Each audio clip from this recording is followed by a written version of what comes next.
ನೀವು ನೋಡ್ತಾ ಇದ್ದೀರಾ ಸೂಪರ್ ಪ್ರೈಮ್ ಎಟ್ 9. ನಾನು ಸ್ಮಿತಾ ರಂಗನಾಥ್. ದಿನದ ಅಗ್ರ ಸುದ್ದಿಯನ್ನ ಸಮಗ್ರವಾಗಿ ಹೇಳ್ತೀವಿ ಇವತ್ತಿನ ಸೂಪರ್ ಪ್ರೈಮ್ ಎಟ್ 9 ನಲ್ಲಿ. ಅದಕ್ಕಿಂತ ಮುಂಚೆ ಸೂಪರ್ ಹೆಡ್ಲೈನ್ಸ್. ಡಿಕೆಶಿ ಸಿದ್ದು ಮಧ್ಯೆ ಸಿಎಂ ಕುರ್ಚಿ ಕದನ. ಮಹದೇವಪ್ಪ ಮಾತಿಗೆ ಡಿಕೆ ಸುರೇಶ್ ಅಸಮಾಧಾನ. ಸತೀಶ್ ಜಾರಕಿಹೊಳಿ ಡಿಸಿಎಂ ಆಗ್ಲಿ ಅಂದ್ರು ರಾಜಣ್ಣ. ಅಕ್ಕಿ ಹೊಂದಿಸೋಕೆ ಹೆಣಗಾಡ್ತಾ ಇದೆ ಸರ್ಕಾರ. ಛತ್ತೀಸ್ಗಢದಿಂದ ತರಿಸೋಕೆ ಸಿದ್ದು ನಿರ್ಧಾರ. ಜಾಸ್ತಿ ದಿನ ಅಧಿಕಾರ ಇರಲ್ಲ ಅಂತ ಬಿಜೆಪಿ ಅಬ್ಬರ. ಶಕ್ತಿ ಯೋಜನೆಯಿಂದ ದೇಗುಲಗಳಲ್ಲಿ ರಶ್. ಸೀಟ್ ಹಿಡಿಯೋಕೆ ಮಹಿಳೆಯರ ಸರ್ಕಸ್. ಗದಗ ಜನರನ್ನ ಹೈರಾಣಾಗಿಸ್ತಿದೆ ಗುಜರಿ ಬಸ್. ಕೊನೆಗೂ ಗೃಹ ಜ್ಯೋತಿ ಅರ್ಜಿ ಸಲ್ಲಿಕೆ ಶುರು. ದಾಖಲೆ ಕೊಟ್ರು ಹೆಣಗಾಡ್ತಾ ಇದೆ ಸರ್ವರ್. ಇಡೀ ದಿನ ಕಾದು ಕಾದು ಸುಸ್ತಾದ್ರೂ ಜನ. ಉತ್ತರ ಭಾರತವನ್ನ ಕಾಡ್ತಾ ಇದೆ ಬಿಸಿ ಗಾಳಿ. ಒಂದೇ ದಿನದಲ್ಲಿ 98 ಜನ ಬಲಿ. ಹೀಟ್ ವೇವ್ಗೆ ಉತ್ತರ ಪ್ರದೇಶ, ಬಿಹಾರ ಗಲಿಬಿಲಿ.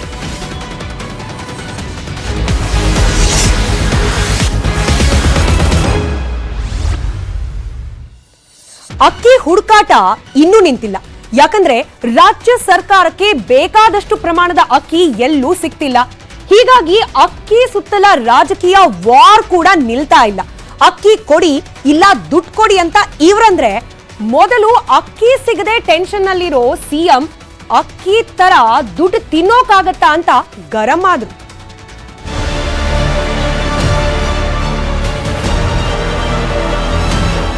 ಅನ್ನಭಾಗ್ಯ ಯೋಜನೆ 10 ಕೆಜಿ ಕೊಡ್ತೀವಿ ಅಂತ ಕಾಂಗ್ರೆಸ್ನವರು ಹೇಳಿದ್ದು ಇಲ್ಲಿವರೆಗೂ ಆಗಿಲ್ಲ. ಕೇಂದ್ರ ಸರ್ಕಾರ ಕೊಡೋ 5 ಕೆಜಿ ಅಕ್ಕಿ ಬಿಟ್ರೆ ಉಳಿದ 5 ಕೆಜಿ ಅಕ್ಕಿ ಎಲ್ಲೂ ಸಿಗ್ತಿಲ್ಲ. ಛತ್ತೀಸ್ಗಢ ಸರ್ಕಾರ 1 ತಿಂಗಳಿಗೆ ಆಗುವಷ್ಟು ಅಕ್ಕಿ ಕೊಡ್ತೀವಿ ಅಂತ ಗ್ಯಾರಂಟಿ ಕೊಟ್ಟಿದ್ದು ಬಿಟ್ರೆ ವರ್ಷವಿಡೀ ಪ್ರತಿ ತಿಂಗಳು ಅಕ್ಕಿ ಎಲ್ಲಿಂದ ತರೋದಪ್ಪ ಅನ್ನೋದೇ ಸಿದ್ದರಾಮಯ್ಯ ಸರ್ಕಾರಕ್ಕೆ ತಲೆನೋವಾಗಿದೆ. ಅದೇ ತಲೆನೋವು ಈಗ ಸರ್ಕಾರದ ಬಾಯಲ್ಲಿ ಸತ್ಯನೂ ಹೇಳಿಸ್ತಿದೆ. ಬಡವರಿಗೆ ಬಿಜೆಪಿಯಿಂದ ಅನ್ಯಾಯ. ಜನರ ಬಗ್ಗೆ ಕಾಳಜಿ ಇದ್ರೆ ಅಕ್ಕಿ ಕೊಡಿಸಲಿ. ಬಡವರ ಬಗ್ಗೆ ಕಾಳಜಿ ಇದ್ರೆ ಬಿಜೆಪಿಯವರು ಅವ್ರ ಕೇಂದ್ರ ಸರ್ಕಾರಕ್ಕೆ ರಾಜಕೀಯ ಮಾಡೋದು ಬಿಡ್ರಿ, ಅಕ್ಕಿ ಕೊಡ್ರಿ ಅವ್ರಿಗೆ ಅಂತ ಹೇಳಬೇಕು ಅಂತ ಹೇಳು. ಆಂಧ್ರ ತೆಲಂಗಾಣ ಆಗಲ್ಲ ಅಂದ್ರು. ಛತ್ತೀಸ್ಗಢ 1.5 LMT ಅಕ್ಕಿ ಕೊಡುತ್ತೆ. ಆಂಧ್ರ ಪ್ರದೇಶದವ್ರ ಜೊತೆ ಮಾತಾಡ್ತಾ ಇದ್ದೀವಿ. ತೆಲಂಗಾಣದವ್ರು ಚೀಫ್ ಮಿನಿಸ್ಟರ್ ಜೊತೆ ಮಾತಾಡಿದ್ರೆ ಅವರು ಆಗಲ್ಲ ಅಂತಾರೆ. ಛತ್ತೀಸ್ಗಢದವ್ರು ಮಾತ್ರ 1.5 ಲಕ್ಷ ಮೆಟ್ರಿಕ್ ಟನ್ ಅಕ್ಕಿ ಕೊಡ್ತೀವಿ. ಅದು ಕೂಡ ರೇಟ್ ಸ್ವಲ್ಪ ಜಾಸ್ತಿ ಆಗುತ್ತೆ. 5 ಕೆಜಿ 15 ದಿನಕ್ಕೆ ಸಾಕಲ್ವಾ? ಟ್ರೈ ಮಾಡ್ತೀವಿ, ಸಿಗುತ್ತೆ. ಈಗ 5 ಕೆಜಿ 15 ದಿನ ಊಟ ಮಾಡೋದಲ್ಲ. I am telling you, we will do it. ಅಕ್ಕಿಗೋಸ್ಕರ ಓಡಾಡ್ತಿದ್ದೀವಿ. ಹೊರ ರಾಜ್ಯಗಳ ಹತ್ರ ಮಾತುಕತೆ. ಸಂದರ್ಭ ಬಂದ್ರೆ ನಮ್ಮ ಮುಖ್ಯಮಂತ್ರಿಗಳು ಕೆಲವು ಕಡೆ ಹೋಗ್ತಾರೆ, ಮಂತ್ರಿಗಳು ನಮ್ಮ ಹಾಲಿ ಫುಡ್ ಮಂತ್ರಿನೂ ಹೋಗ್ತಾರೆ. ನಾನು ಕೂಡ ಕೆಲವು ರಾಜ್ಯಗಳಿಗೆ ಹೋಗಿ ಮಾತಾಡಿಕೊಂಡು ನಾನು ಕೂಡ ರಿಕ್ವೆಸ್ಟ್ ಮಾಡ್ಕೊಂಡು ಬರೋನಿದ್ದೇನೆ. ಅಕ್ಕಿ ವಿಷಯದಲ್ಲೂ ರಾಜಕೀಯ ಮಾಡಬೇಡಿ. ಅದಿದ ಬಡವರ ವರ್ಗ, ಆ ಬಡವರ ವರ್ಗಕ್ಕೆ ಅನ್ಯಾಯ ಮಾಡ್ತಾ ಇರ್ತಕ್ಕಂಥದ್ದು ಸರಿ ಇಲ್ಲ. ಇದರಲ್ಲಿ ನಮ್ಮ ರಾಜಕೀಯ ಬೇಡ. ಅಕ್ಕಿ ಕೊಡಿ, ಬಡವರ ಹಸಿವನ್ನ ನೀಗಿಸಿ. 5 ಕೆಜಿ ಅಕ್ಕಿ ಜುಲೈ 1ರಿಂದ ಯಥಾವತ್ತಾಗಿ ಸಿಗೋದು ನಿಶ್ಚಿತ. ಆದ್ರೆ ಬಾಕಿ 5 ಕೆಜಿ ಅಕ್ಕಿ ಇನ್ನೂ 1 ತಿಂಗಳಾದ್ರೂ ಸಿಗೋದು ಯಾಕೋ ಡೌಟು. ಹಿಂಗೆ ಟೆನ್ಷನ್ ನಲ್ಲಿರೋ ಸರ್ಕಾರವನ್ನ ಕಿಚಾಯಿಸೋದನ್ನ ವಿರೋಧ ಪಕ್ಷ ಬಿಜೆಪಿ ಮಾತ್ರ ಬಿಡ್ತಾ ಇಲ್ಲ. ಅಕ್ಕಿಯನ್ನೇ ನೆಪವಾಗಿ ಇಟ್ಕೊಂಡು 10 ಕೆಜಿಯಲ್ಲಿ 1 ಗ್ರಾಂ ಕಮ್ಮಿ ಕೊಟ್ಟು ನೋಡಿ ಏನ್ ಮಾಡ್ತೀವಿ ಅಂತ ಕಾಂಗ್ರೆಸ್ ಮೇಲೆ ಎಗರಿ ಬೀಳ್ತಿದೆ.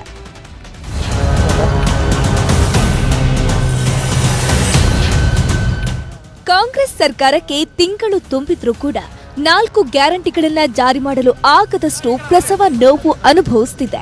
ಅಕ್ಕಿ ಸಿಗ್ತಿಲ್ಲ, ಫ್ರೀ ಕರೆಂಟ್ ಬಿಲ್ ಜನರಿಗೆ ತಲುಪಿಲ್ಲ, ಯುವ ನಿಧಿ ಹೆಸರಲ್ಲಿ ನಿರುದ್ಯೋಗಿಗಳಿಗೆ ನಯಾ ಪೈಸೆ ಸಿಕ್ಕಿಲ್ಲ, ಗೃಹಿಣಿಯರ ಖಾತೆಗೂ 2,000 ಸೇರಿಲ್ಲ.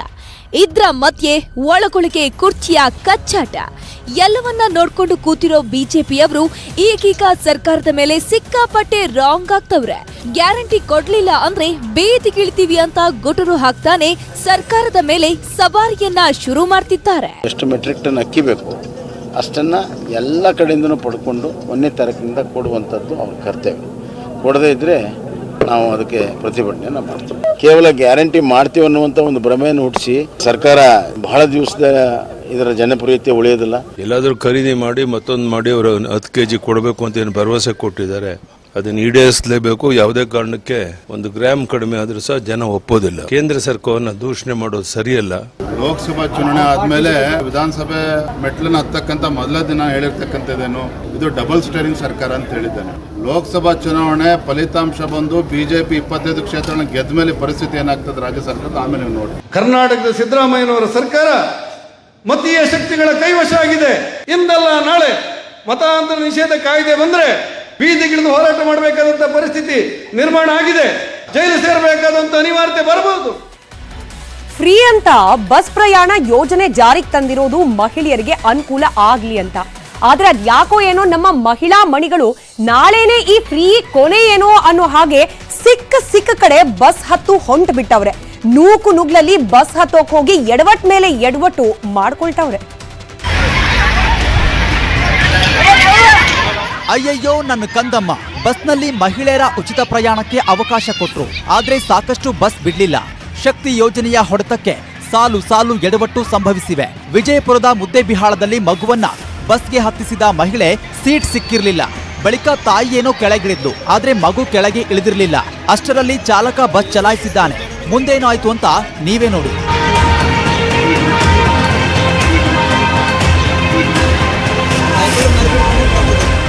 ಮುದ್ದೇಬಿಹಾಳದಿಂದ ನಾರಾಯಣಪುರ ಬಸ್ ಫುಲ್ ರಶ್ ಆಗಿತ್ತು.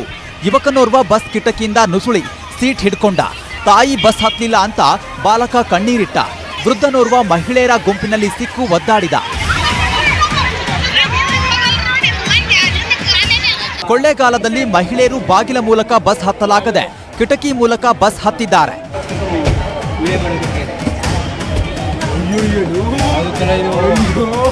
ಬೆಳಗಾವಿಯ ರಾಮದುರ್ಗದಲ್ಲಿ ಬಸ್ ಸ್ಟೋರ್ ಬಳಿ ನಿಂತಿದ್ದ ಬಾಲಕಿ ಕೆಳಗೆ ಬಿದ್ದಿದ್ದಾಳೆ.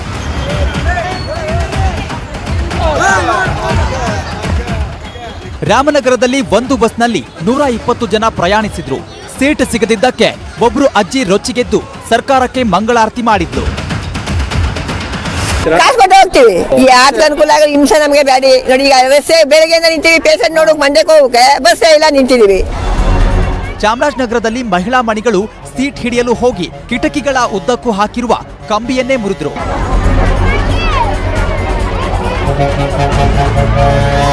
ಕೊಪ್ಪಳದಿಂದ ಮೈಲಾಪುರಕ್ಕೆ ಹೊರಟವರ ಗೋಳಿನ ಕತೆ ಹಿಂಗಿತ್ತು. ಏನ್ ಬಾಗಿಲಿಗೆ ನಿಂತು ಬಿದ್ದ ಒಬ್ಬೊಬ್ರ ಕೈ ಮುರ್ಕದ ಕಾಲ್ ಮುರ್ಕದ, ಏನ್ ಬೇರೆ ಕಡೆ ಹೋಗಾರ್ರಿ ಬಂದ್ ಕೇಸಿ. ಫ್ರೀ ಅಂತ ಬಸ್ ಪ್ರಯಾಣ ಯೋಜನೆ ಜಾರಿಗೆ ತಂದಿರೋದು ಮಹಿಳೆಯರಿಗೆ ಅನುಕೂಲ ಆಗ್ಲಿ ಅಂತ. ಇದರ ಜೊತೆಗೆ ಈ ಯೋಜನೆ ಜಾರಿ ಆದ್ಮೇಲೆ ನಮ್ ದೇವರುಗಳಿಗೆ ಫುಲ್ ಡಿಮ್ಯಾಂಡ್ ಬಂದ್ಬಿಟ್ಟಿದೆ. ರಾಜ್ಯದಲ್ಲಿ ಇರೋ ಬರೋ ಎಲ್ಲಾ ದೇವಾಲಯಗಳು ಫುಲ್ ರಶ್. ಉತ್ತರದಿಂದ ದಕ್ಷಿಣ ಕರ್ನಾಟಕದವರೆಗೂ ಕೂಡ ಯಾವ ದೇವಸ್ಥಾನ ನೋಡಿದ್ರೂ ಕೂಡ ಮಹಿಳಾ ಭಕ್ತರದ್ದೇ ಜೋಶು.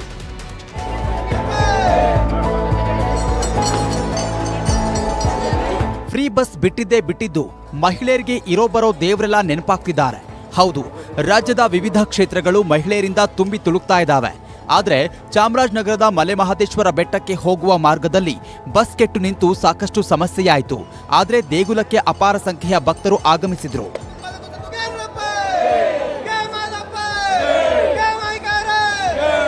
ಯಾದಗಿರಿಯ ಮೈಲಾಪುರದ ಮೈಲಾರಲಿಂಗೇಶ್ವರ ದೇವರ ದರ್ಶನಕ್ಕೆ ಅಪಾರ ಸಂಖ್ಯೆಯ ಮಹಿಳೆಯರು ಆಗಮಿಸಿದ್ರು.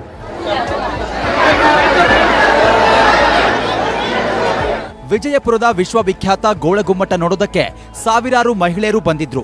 ವೀಕೆಂಡ್ನಲ್ಲೂ ಇಷ್ಟೊಂದು ಜನ ಬರ್ತಿರ್ಲಿಲ್ವಂತೆ. ಹುಬ್ಬಳ್ಳಿಯ ಸಿದ್ಧಾರೂಢ ಮಠಕ್ಕೆ ಜನಸಾಗರ ಹರಿದು ಬಂದಿದೆ. ಬೆಳಗಾವಿ, ಗದಗ, ಕೊಪ್ಪಳ, ಬಾಗಲಕೋಟೆ ಮೊದಲಾದ ಕಡೆಗಳಿಂದ ಮಹಿಳೆಯರು ಆಗಮಿಸಿದ್ರು.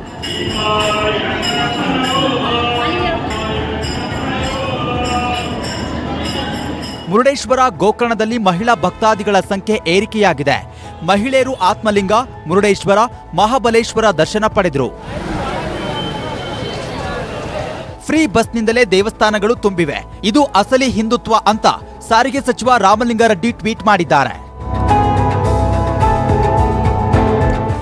ಜನ ಏನೋ ಫ್ರೀ ಅಂತ ಬಸ್ಗಳಲ್ಲಿ ತುಂಬಿ ಪ್ರಯಾಣ ಮಾಡ್ತಿದ್ದಾರೆ. ಆದ್ರೆ ಗುಜರಿಯಲ್ಲಿ ಇರಬೇಕಾದ ಬಸ್ಗಳು ಅಯ್ಯಯ್ಯೋ ಅಂತ ಜನರನ್ನ ತುಂಬಿಕೊಂಡು ಅಪಾಯದ ಕಡೆಗೆ ಪ್ರಯಾಣ ಮಾಡ್ತಿರೋದನ್ನ ನ್ಯೂಸ್ 18 ಸಾಕ್ಷಿ ಸಮೇತ ಸರ್ಕಾರದ ಗಮನಕ್ಕೆ ತಂದಿದೆ. ಅಷ್ಟಕ್ಕೂ ಹೆಂಗಿದೆ ನಮ್ಮ ಸರ್ಕಾರಿ ಬಸ್ಗಳ ಸ್ಥಿತಿಗತಿ ನೋಡ್ಬಿಡಿ.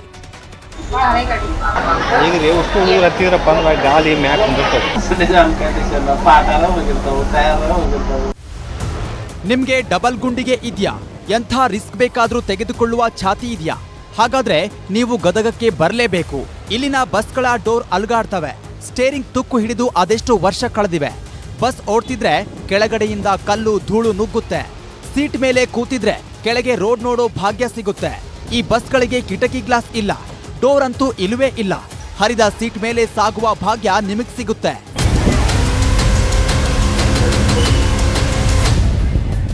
ಗದಗ ಜಿಲ್ಲೆಯಲ್ಲಿರೋ ತುಕ್ಕು ಹಿಡಿದ ಸಾರಿಗೆ ಬಸ್ಗಳ ಅವ್ಯವಸ್ಥೆಯನ್ನ ನ್ಯೂಸ್ 18 ಬಯಲು ಮಾಡಿದೆ. ಯಾವಾಗ ಏನಾಗುತ್ತೆ ಅಂತ ಯಾರಿಗೂ ಗೊತ್ತಿಲ್ಲ. ಜನರಂತೂ ಭಯದಲ್ಲೇ ಪ್ರಯಾಣ ಮಾಡ್ತಿದ್ದಾರೆ. ಬಸ್ಗಳನ್ನ ಗುಜರಿಗೆ ಹಾಕುವ ಬಸ್ಗಳನ್ನೆಲ್ಲ ರಸ್ತೆ ಮೇಲೆ ಬಿಟ್ಟು ಮಹಿಳೆಯರ ಪ್ರಾಣ ಜೋಡಿ ಇವರು ಚಲ್ಲಾಟ ನಡೆಸಾರ. ಈ ಸರ್ಕಾರಕ್ಕೆ ಈ ರೀತಿ ಮಾಡುತ್ತಿರುವುದು ವೈಯಕ್ತಿಕವಾಗಿ ಅವರಿಗೆ ಧಿಕ್ಕಾರ ಸಲ್ಲಿಸ್ತೀನಿ. ನ್ಯೂಸ್ 18 ವರದಿ ಬಳಿಕ ರಾಜ್ಯ ಸರ್ಕಾರ ಕಣ್ಬಿಟ್ಟಿದೆ. ಈಗಾಗಲೇ ನಿರ್ಣಯ ತೆಗೆದುಕೊಂಡಿದ್ದೇವೆ ಅಂತ ಸಚಿವ HK ಪಾಟೀಲ್ ಹೇಳಿಕೆ ಕೊಟ್ರು. ಸಾಧ್ಯವಾದಷ್ಟು ಬೇಗ ಬಸ್ ತರಿಸ್ತೀವಿ ಅಂತ ಸಾರಿಗೆ ಮಂತ್ರಿ ರಾಮಲಿಂಗಾರೆಡ್ಡಿ ಭರವಸೆಯನ್ನ ನೀಡಿದ್ದಾರೆ. 4,000 ಬಸ್ ಬರ್ತಾ ಇದೆ. ಹಳೆ ಬಸ್ಗಳೆಲ್ಲ ತೆಗಿತೀವಿ, ಹೊಸದೆಲ್ಲ ಹಾಕ್ತಿವಿ. ಎಲ್ಲಾ ಬಸ್ಗಳು ಸುಸ್ಥಿತಿನಲ್ಲಿದೆ. ಎಲ್ಲ ಕೆಲವು ವರ್ಷನೂ ನಾವು ಒಂದು ಅಷ್ಟು 10% ಬಸ್ಸಸ್ ಸ್ಕ್ರಾಪ್ ಹಾಕ್ತಿವಿ. ಆ ರೀತಿ ಹಾಕ್ತಾ ಇರ್ತೀವಿ. ಹೆಚ್ಚು ಬಸ್ಗಳನ್ನ ಖರೀದಿ ಮಾಡ್ತೀವಿ. ಹಿಂದಿನ ಸರ್ಕಾರದವರು ಏನು ಕೆಲವು ತೆಗಿಬೇಕಾಗಿತ್ತು ಅವುಗಳನ್ನ ಮುಂದುವರಿಸಿದ್ದಾರೆ. ಅನಿವಾರ್ಯವಾಗಿ ಕೆಲವು ಕಾಲ ನಾವು ಮುಂದುವರಿಸಬೇಕಾಗಿ ಬರ್ತದೆ. ಹೊಸ ಬಸ್ಗಳನ್ನ ಬೇಗ ತರಿಸಿಕೊಂಡು ವಿಶೇಷವಾಗಿರ್ತಕ್ಕಂಥ ವ್ಯವಸ್ಥೆ ಮಾಡ್ತೀವಿ. ಮತ್ತೊಂದ್ ಕಡೆ ಈ 200 ಯೂನಿಟ್ ಫ್ರೀ ವಿದ್ಯುತ್ಗೆ ಅರ್ಜಿ ಹಾಕಿ ಅಂತ ಸರ್ಕಾರ ಏನೋ ಹೇಳ್ಬಿಡ್ತು. ಆದ್ರೆ ಇದನ್ನ ನಂಬಿ ಅರ್ಜಿ ಹಾಕೋಕೆ ಅಂತ ಬಂದ ಜನ ಕಾದು ಸುಸ್ತಾಗ್ ಹೋದ್ರು. ಇತ್ತ ಗೃಹಲಕ್ಷ್ಮಿಗೆ ಯಾವಾಗ ಅರ್ಜಿ ಅನ್ನೋ ಪ್ರಶ್ನೆಗೆ ಖುದ್ದು ಸಚಿವೆ ಲಕ್ಷ್ಮಕ್ಕ ಉತ್ತರ ಕೊಟ್ರು. ಅಬ್ಬಾ, ಗೃಹ ಜ್ಯೋತಿ ಅರ್ಜಿ ಸಲ್ಲಿಕೆ ಕೊನೆಗೂ ಆರಂಭವಾಗಿದೆ.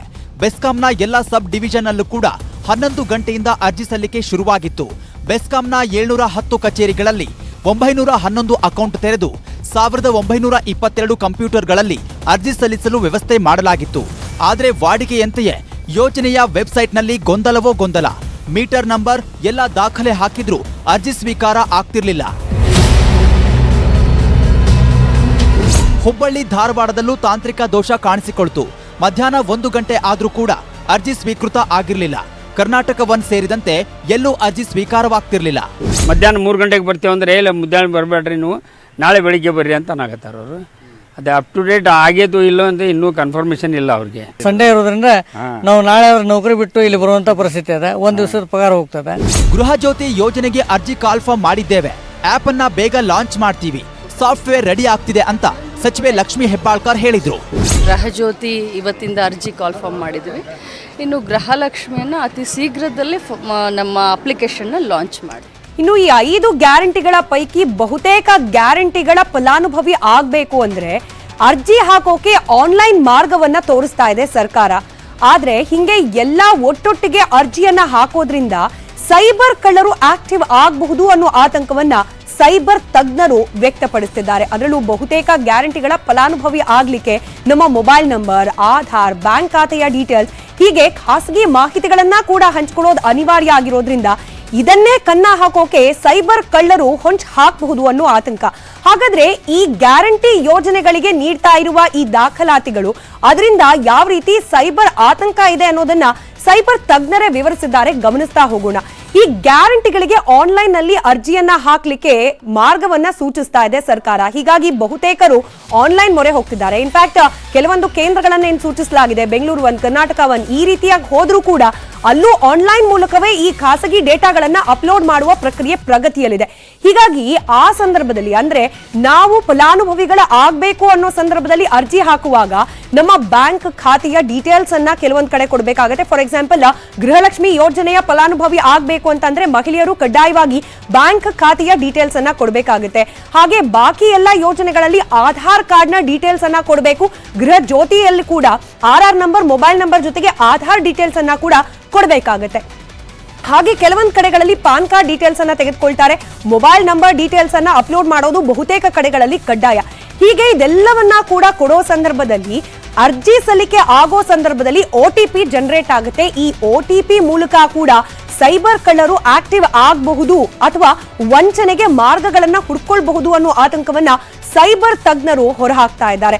ಇನ್ನು ಒಟ್ಟೊಟ್ಟಿಗೆ ಅರ್ಜಿ ಸಲ್ಲಿಕೆ ಮಾಡಲಿಕ್ಕೆ ಬರೋದ್ರಿಂದ ಸರ್ವರ್ ಮೇಲೆ ಓವರ್ಲೋಡ್ ಆಗಿ ಸರ್ವರ್ ಡೌನ್ ಆಗೋ ಆತಂಕ ಕೂಡ ಇದೆ. ಇದು ಕೇವಲ ಆತಂಕ ಅಲ್ಲ, ಹೀಗೆ ಆಗ್ತಿದೆ ಅನ್ನೋದಕ್ಕೆ ಇವತ್ತು ಉದಾಹರಣೆ ಕೂಡ ಸಿಕ್ಕಿದೆ. ಈ ಗೃಹ ಜ್ಯೋತಿ ಯೋಜನೆಯ ಅಪ್ಲಿಕೇಶನ್ ಹಾಕುವ ಸಂದರ್ಭದಲ್ಲಿ ಬಹುತೇಕ ಕಡೆಗಳಲ್ಲಿ ಸರ್ವರ್ ಡೌನ್ ಆಗಿ ಅರ್ಜಿ ಸಲ್ಲಿಕೆ ಮಾಡ್ಲಿಕ್ಕೆ ಆಗ್ಲೇ ಇಲ್ಲ ಅನ್ನೋ ಆರೋಪವನ್ನ ಸಾರ್ವಜನಿಕರು ಮಾಡ್ತಿದ್ದಾರೆ.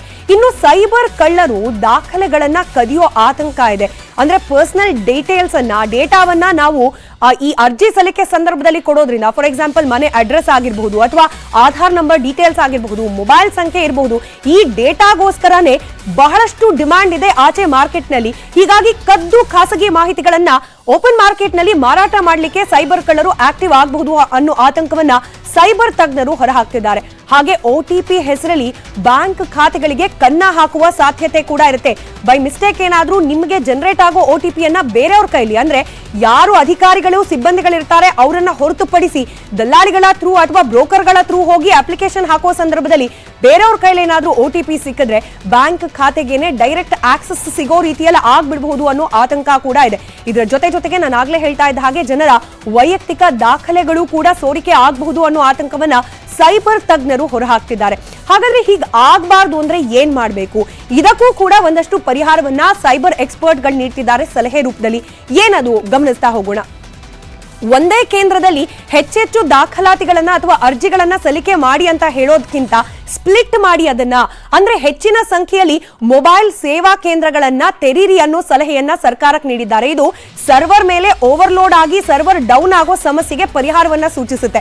ಇದರ ಜೊತೆಗೆ ಆನ್ಲೈನ್ ಮಾಹಿತಿ ಸಂರಕ್ಷಣೆಗೆ ಕ್ರಮವನ್ನ ವಹಿಸಿ ಅಂತ ಹೇಳಿ ಆನ್ಲೈನ್ ನಲ್ಲಿ ಅಪ್ಲಿಕೇಶನ್ ಹಾಕ್ತಾ ಇರೋದ್ರಿಂದ ಅಲ್ಲಿ ನಮ್ಮ ಡೇಟಾಗಳನ್ನ, ನಮ್ಮ ದಾಖಲಾತಿಗಳಲ್ಲಿರುವ ಡಾಕ್ಯುಮೆಂಟ್ಗಳಲ್ಲಿರುವ ಡೇಟಾಗಳನ್ನ ಸಂರಕ್ಷಣೆ ಮಾಡುವ ಕ್ರಮವನ್ನ ಕೂಡ ರಾಜ್ಯ ಸರ್ಕಾರ ಕೈಗೊಳ್ಳಬೇಕು ಅಂತ ಸಲಹೆಯನ್ನ ನೀಡ್ತಿದ್ದಾರೆ. ಇನ್ನು ದತ್ತಾಂಶ ಸೋರಿಕೆ ಆಗದೇ ಇರೋ ರೀತಿಯಲ್ಲಿ ನಿಗಾ ಇಡುವ ವ್ಯವಸ್ಥೆಯನ್ನ ಕೂಡ ಜಾರಿಗೆ ತರಬೇಕು ಅನ್ನೋದು ಸೈಬರ್ ಎಕ್ಸ್ಪರ್ಟ್ಗಳ ಸಲಹೆ ಆಗಿದೆ. ನೋಂದಣಿ ಬಳಿಕ OTP ಬಗ್ಗೆ ಅರಿವನ್ನ ಮೂಡಿಸಬೇಕು. ಅದರಲ್ಲೂ ವಿಶೇಷವಾಗಿ ನಗರ ಪ್ರದೇಶದ ಜನರಿಗೆ ಒಂದಷ್ಟು ಅಭ್ಯಾಸ ಇರುತ್ತೆ ಈ OTPಯ ಗೌಪ್ಯತೆಯನ್ನ ಕಾಪಾಡಿಕೊಳ್ಳೋ ದೃಷ್ಟಿಯಲ್ಲಿ. ಗ್ರಾಮೀಣ ಭಾಗದಲ್ಲಿರುವ ಜನರಲ್ಲಿ OTPಯ ಸುರಕ್ಷತೆ ಬಗ್ಗೆ, ಹಾಗೆ ಅದನ್ನ ಯಾರಿಗೆ ಕೊಡಬೇಕು ಯಾರಿಗೆ ಕೊಡಬಾರದು ಅನ್ನೋದ್ರ ಬಗ್ಗೆ ಅರಿವು ಮೂಡಿಸುವ ಕಾರ್ಯ ಕೂಡ ರಾಜ್ಯ ಸರ್ಕಾರದ ಕಡೆಯಿಂದ ಆಗಬೇಕು ಅನ್ನೋ ಸಲಹೆಯನ್ನ ಸೈಬರ್ ತಜ್ಞರು ಮಾಡ್ತಾ ಇದ್ದಾರೆ.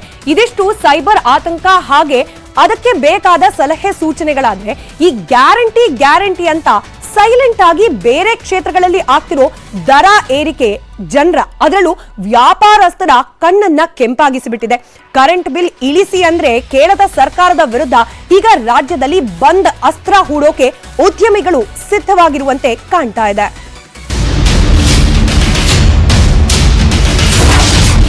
ಬಂದ್ ಬಂದ್ ಬಂದ್ ಕರ್ನಾಟಕ ಬಂದ್. ಕರೆಂಟ್ ಬಿಲ್ ಏರಿಕೆ ಖಂಡಿಸಿ ಬಂದ್ಗೆ ಕರೆ.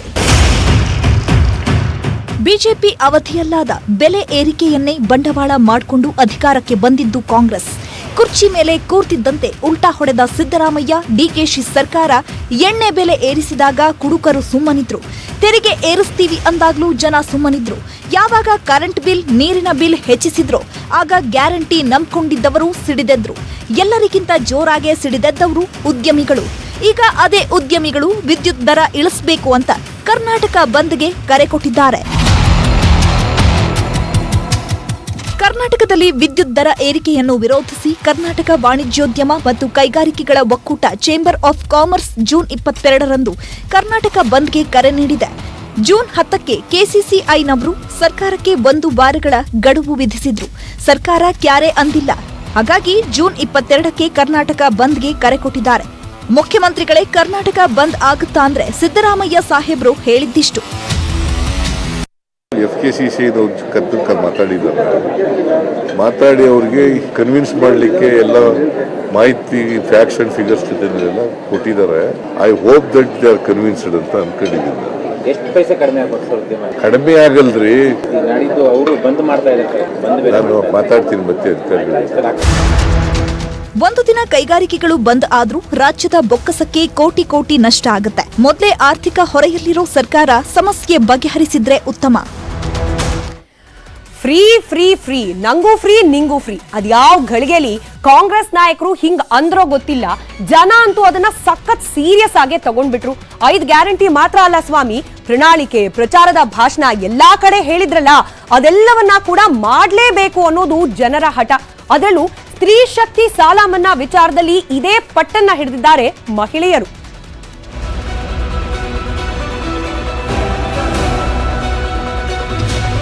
ಕಾಂಗ್ರೆಸ್ ನಾಯಕರು ಚುನಾವಣೆಗೂ ಮುನ್ನ ಭರ್ಜರಿ ಭರವಸೆಗಳನ್ನ ಕೊಟ್ಟಿದ್ರು. ಸಿದ್ದರಾಮಯ್ಯ ಕೋಲಾರ ಮಹಿಳೆಯರಿಗಂತೂ ಸ್ತ್ರೀ ಶಕ್ತಿ ಸಂಘಗಳ ಸಾಲ ಮನ್ನಾ ಮಾಡ್ತೀನಿ ಅಂದಿದ್ರು. ಇದೀಗ ಅದೇ ಮಹಿಳೆಯರು ರೊಚ್ಚಿಗೆದ್ದಿದ್ದಾರೆ. ಬಂಗಾರಪೇಟೆ ಕಾಂಗ್ರೆಸ್ ಶಾಸಕ ನಾರಾಯಣ ಸ್ವಾಮಿಗೆ ಮುತ್ತಿಗೆ ಹಾಕಿ ಯಾವಾಗ ಸಾಲ ಮನ್ನಾ ಮಾಡ್ತೀರಿ ಅಂತ ಕೇಳಿದ್ದಾರೆ. ಸಿದ್ದರಾಮಯ್ಯನವರು ಮಹಿಳಾ ಸಹಾಯಧನವನ್ನು 10 ಲಕ್ಷಕ್ಕೆ ಏರಿಸ್ತೀವಿ, ನಂತರ ಮನ್ನಾ ಮಾಡ್ತೀವಿ ಅಂತ ಹೇಳ್ತಕ್ಕಂಥದ್ದು ಸತ್ಯ. ಆದರೆ ಸಮಯ ಕೊಡಬೇಕಲ್ಲ. ಸಿದ್ದರಾಮಯ್ಯನವರು ನಿರ್ದಿಷ್ಟವಾಗಿ ನಾಳೆ ಬೆಳಿಗ್ಗೆನೇ ಮಾಡ್ತೀವಿ ಅಂತ ಹೇಳಿಲ್ವಲ್ಲ. ಹಾಗಾಗಿ ಸಮಯ ಕೊಟ್ಟರೆ ನಾವೆಲ್ಲ ಕೂಡ ಏನು ಹೆಣ್ಣುಮಕ್ಕಳ ಒಂದು ಡಿಮ್ಯಾಂಡ್ ಇದೆ, ಈ ಡಿಮ್ಯಾಂಡನ್ನು ಸರ್ಕಾರದ ಮುಂದೆ ತರ್ತೇವೆ. ಡಿಸಿಸಿ ಬ್ಯಾಂಕ್ನಲ್ಲಿ 3 ಲಕ್ಷ ಮಹಿಳೆಯರ 750 ಕೋಟಿ ಸಾಲ ಇದೆ. ಮಹಿಳೆಯರ ಕೈಕಾಲು ಹಿಡಿದಾದರೂ ಸಾಲ ವಸೂಲಿ ಮಾಡ್ತೀವಿ. ಹೆಣ್ಮಕ್ಳು ಸಾಲ ಕಟ್ಟಿಲ್ಲ ಅಂದ್ರೆ ಬ್ಯಾಂಕ್ ನಾಳೆಯೇ ಮುಚ್ಚಿ ಹೋಗುತ್ತೆ ಎಂದು ಕೋಲಾರ ಚಿಕ್ಕಬಳ್ಳಾಪುರ ಡಿಸಿಸಿ ಬ್ಯಾಂಕ್ ಅಧ್ಯಕ್ಷ ಗೋವಿಂದ ಗೌಡ ಹೇಳಿದ್ದಾರೆ. ಅದಕ್ಕೆ ಹೆಣ್ಮಕ್ಳಲ್ಲಿ ನಾನು ಕಳಕಳಿಯಿಂದ ಮನೆ ಮಾಡ್ಕೊಂಡು ಎಲ್ಲ ಸಾಲ ಕಟ್ಟಿದ್ದೆ. ಎಲ್ಲಾನು ಮಾಡ್ತೀವಿ, ಬ್ಯಾಂಕ್ ಉಳಿಸ್ಕೋಬೇಕಲ್ಲ ನಾವು. ಅವ್ರ ಕೈ ಕಟ್ತೀವಿ, ಕಾಲು ಕಟ್ತೀವಿ, ಕೈ ಮುಗಿತೀವಿ, ಎಲ್ಲ ಮಾಡ್ತೀವಿ. ನೋಡ್ರಿ, ಹೆಣ್ಣು ಮಕ್ಕಳ ಮೇಲೆ ಏನ್ರಿ ಕಾನೂನು ಕ್ರಮ ತಗೊಳ್ಳೋದು ನಾವು? ಎಲ್ಲದಕ್ಕೂ ಕಾನೂನು ಅಸ್ತ್ರ ಅಲ್ಲ. ಕೈ ಮುಗಿದು ಕಾಲು ಹಿಡ್ಕೊಂಡು ಅಮ್ಮ ನಮ್ಮ ಸಾಲ ಕಟ್ಟಂತ ಕೇಳ್ಕೊತೀವಿ.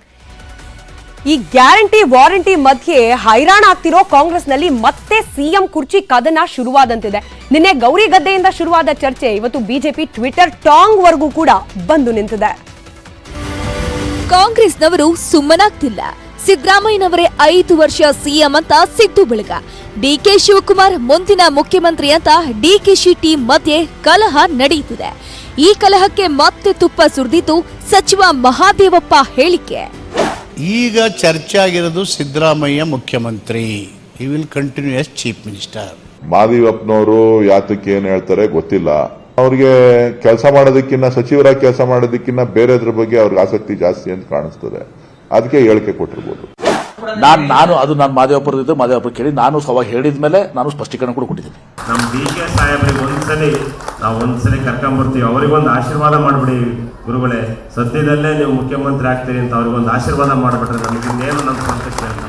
ಸಿದ್ದರಾಮಯ್ಯ ಸಿಎಂ ಆಗಿರ್ತಾರೋ ಇಲ್ವೋ, ಡಿಕೆಶಿ ಸಿಎಂ ಆಗ್ತಾರೋ ಇಲ್ವೋ, ಆದ್ರೆ ಸತೀಶ್ ಜಾರಕಿಹೊಳಿನೂ ಸಿಎಂ ಸ್ಥಾನಕ್ಕೆ ಅರ್ಹರು, ಅವರನ್ನ ಡಿಸಿಎಂ ಆದ್ರೂ ಮಾಡಬೇಕು ಅನ್ನೋ ಒತ್ತಡ ಇದೀಗ ಶುರುವಾಗಿದೆ.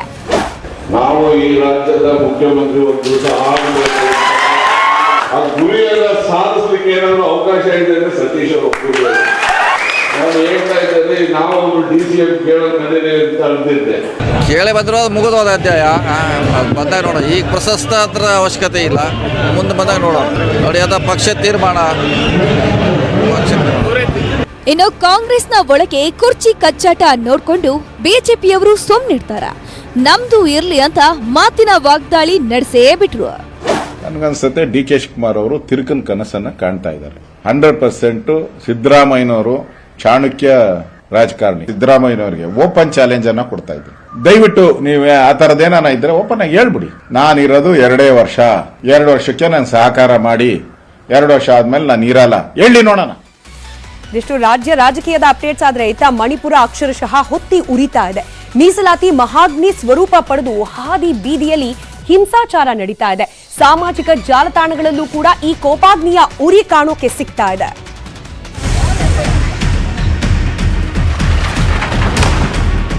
ಮಣಿಪುರ ಶಾಂತವಾಗುವ ಯಾವುದೇ ಲಕ್ಷಣ ಗೋಚರಿಸುತ್ತಿಲ್ಲ. ಘರ್ಷಣೆ ಹೆಚ್ಚಾಗಿದ್ದಕ್ಕೆ ಸೇನೆಯನ್ನ ನಿಯೋಜಿಸಲಾಗಿದೆ. ಕೇಂದ್ರ ಸಚಿವ ರಂಜನ್ ಸಿಂಗ್ ಮನೆಗೆ ಬೆಂಕಿ ಹಚ್ಚಿದ ಬಳಿಕ ಬಿಜೆಪಿ ರಾಜ್ಯಾಧ್ಯಕ್ಷೆ ಎ ಶಾಂತದೇವಿ ಹಾಗೂ ಸಚಿವ ಬಿಸ್ವಜಿತ್ ಸಿಂಗ್ ಮನೆಗೆ ಬೆಂಕಿ ಹಚ್ಚಲು ಯತ್ನಿಸಲಾಗಿದೆ.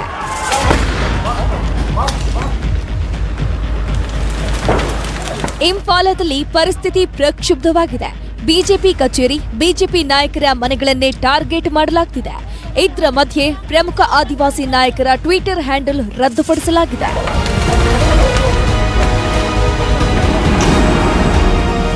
ಪ್ರಧಾನಿ ನರೇಂದ್ರ ಮೋದಿ ಮಣಿಪುರದ ಪರಿಸ್ಥಿತಿ ಬಗ್ಗೆ ಮಾಹಿತಿಯನ್ನ ಪಡೆಯುತ್ತಿದ್ದಾರೆ. ಇದರ ಮಧ್ಯೆ ಎಎಪಿ ಕೇಂದ್ರ ಸರ್ಕಾರದ ವಿರುದ್ಧ ವಾಗ್ದಾಳಿಯನ್ನ ನಡೆಸಿದೆ. मणिपुर में विनाशकारी हिंसा पिछले 45 दिनों से लगातार जारी है. वहां पर घर जलाए जा रहे हैं. बताया जा रहा है कि करीब 50,000 लोगों ने पलायन किया. ಉತ್ತರ ಪ್ರದೇಶ, ಬಿಹಾರ ಸೇರಿದಂತೆ ಅನೇಕ ರಾಜ್ಯಗಳಲ್ಲಿ ಸೂರ್ಯ ನೆತ್ತಿ ಸುಡುತ್ತಿದ್ದಾನೆ. ಬಿಸಿಲ ಪ್ರತಾಪಕ್ಕೆ ಪ್ರಾಣ ಪಕ್ಷಿಯೇ ಕಮರಿ ಹೋಗ್ತಿದೆ. 60 ದಾಟದವರಂತೂ ಬಿಸಿಲು ತಡೆದು ಬದುಕೋದು ಹೇಗಪ್ಪ ಅಂತ ಪರಿತಪಿಸುವಂತಾಗಿದೆ. ಆ ಕಡೆ ಸೈಕ್ಲೋನ್, ಈ ಕಡೆ ಬಿಸಿ ಗಾಳಿ ಉತ್ತರ ಭಾರತವನ್ನ ಕಂಗಾಲಾಗಿಸಿವೆ. ಉತ್ತರ ಪ್ರದೇಶದ ಬಲ್ಲಿಯಾ ಜಿಲ್ಲೆಯ ಆಸ್ಪತ್ರೆಯಲ್ಲಿ ಕಳೆದ 3 ದಿನಗಳಲ್ಲಿ ವಿಪರೀತ ಬಿಸಿಲ ಜ್ವರದಿಂದ 54 ಮಂದಿ ಮೃತಪಟ್ಟಿದ್ದು 400ಕ್ಕೂ ಅಧಿಕ ಮಂದಿ ಆಸ್ಪತ್ರೆಗೆ ದಾಖಲಾಗಿದ್ದಾರೆ. ಬಿಹಾರದಲ್ಲೂ ಬಿಸಿಲಿನ ಜ್ವರದಿಂದ 44 ಜನರು ಮೃತಪಟ್ಟಿದ್ದಾರೆ. ಇತ್ತ ಒಡಿಶಾದಲ್ಲೂ ಒಬ್ಬರು ಮೃತಪಟ್ಟಿದ್ದಾರೆ. 15 तारीख को भर्ती हुए थे 154 लोग और उस दिन विभिन्न कारणों से जो मृत्यु हुई थी वो 23. 16 जून को भर्ती की संख्या 137 और कुल मृत्यु जो रिकॉर्डेड है वो 20. ಬಿಸಿಲಿನ ಜ್ವರಕ್ಕೆ ಪ್ರಾಣ ಬಿಟ್ಟ ಬಹುತೇಕರೆಲ್ಲ 60 ವರ್ಷ ಮೀರಿದವರಾಗಿದ್ದಾರೆ. ಮೃತರೆಲ್ಲರೂ ಒಂದಿಲ್ಲೊಂದು ಆರೋಗ್ಯ ಸಮಸ್ಯೆಗಳಿಂದ ಬಳಲುತ್ತಿದ್ದರು ಎಂದು ಅಧಿಕಾರಿಗಳು ತಿಳಿಸಿದ್ದಾರೆ. ಬಿಸಿಲ ಜ್ವರ ಹೆಚ್ಚಾಗಿದ್ದಕ್ಕೆ ಜಾರ್ಖಂಡ, ಛತ್ತೀಸ್ಗಢ, ಗೋವಾ, ಆಂಧ್ರ ಪ್ರದೇಶದಲ್ಲಿ ಶಾಲೆಗಳಿಗೆ ರಜೆಯನ್ನ ಘೋಷಿಸಲಾಗಿದೆ. ಬಿಹಾರದಲ್ಲಿ ಪಿಯುಸಿವರೆಗಿನ ವಿದ್ಯಾರ್ಥಿಗಳಿಗೆ ಜೂನ್ 24ರವರೆಗೆ ರಜೆಯನ್ನ ನೀಡಿದೆ. ತಮಿಳುನಾಡು, ಮಧ್ಯಪ್ರದೇಶ, ವಿದರ್ಭ, ಒಡಿಶಾ, ಆಂಧ್ರ ಪ್ರದೇಶ, ತೆಲಂಗಾಣ, ಪಶ್ಚಿಮ ಬಂಗಾಳ, ಉತ್ತರ ಕರ್ನಾಟಕದಲ್ಲಿ ಬಿಸಿಲ ಜ್ವರ ಹೆಚ್ಚಾಗುವ ನಿರೀಕ್ಷೆ ಇದೆ. ಅತ್ತ ಬಿಸಿಲ ಝಳ ಆದ್ರೆ ಇತ್ತ ಅಸ್ಸಾಂನ 11 ಜಿಲ್ಲೆಗಳಲ್ಲಿ ಭಾರಿ ಮಳೆಯಾಗ್ತಾ ಇದೆ. ಪ್ರವಾಹದಿಂದಾಗಿ 34,000 ಜನರು ಸಮಸ್ಯೆಗೆ ಸಿಲುಕಿದ್ದಾರೆ.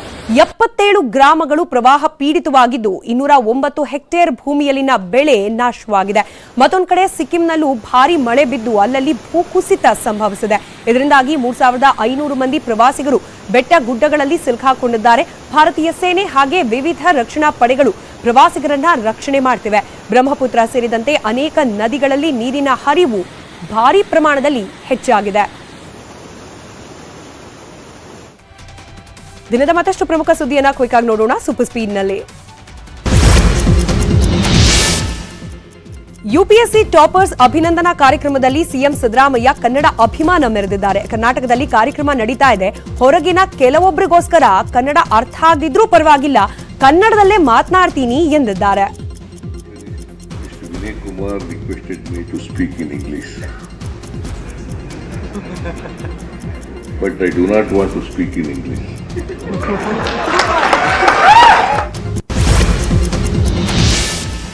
ನಲವತ್ತು ಅಡಿ ಬಾವಿಯಲ್ಲಿ ಬಿದ್ದಿದ್ದ ಬೆಕ್ಕಿನ ಮರಿಯನ್ನ ಉಡುಪಿಯ ಪೇಜಾವರ ಮಠದ ಶ್ರೀ ವಿಶ್ವಪ್ರಸನ್ನ ತೀರ್ಥ ಸ್ವಾಮೀಜಿಗಳು ರಕ್ಷಿಸಿದ್ದಾರೆ.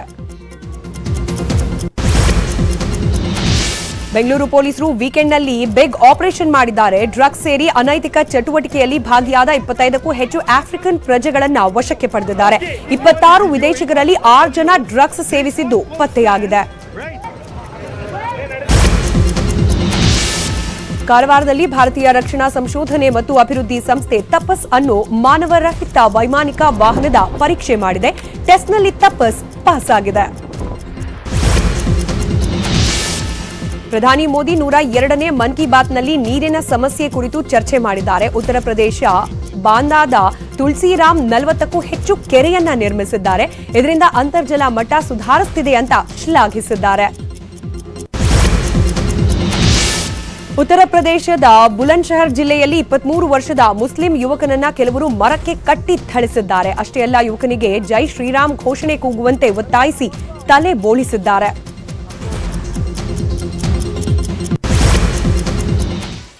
ಇದು ಇವತ್ತಿನ ಸೂಪರ್ ಪ್ರೈಮ್ ಅಟ್ 9. ನೋಡ್ತಾ ಇರಿ ನ್ಯೂಸ್ 18, ಜಾಲ ನಮ್ಮದು, ಬಲ ನಿಮ್ಮದು.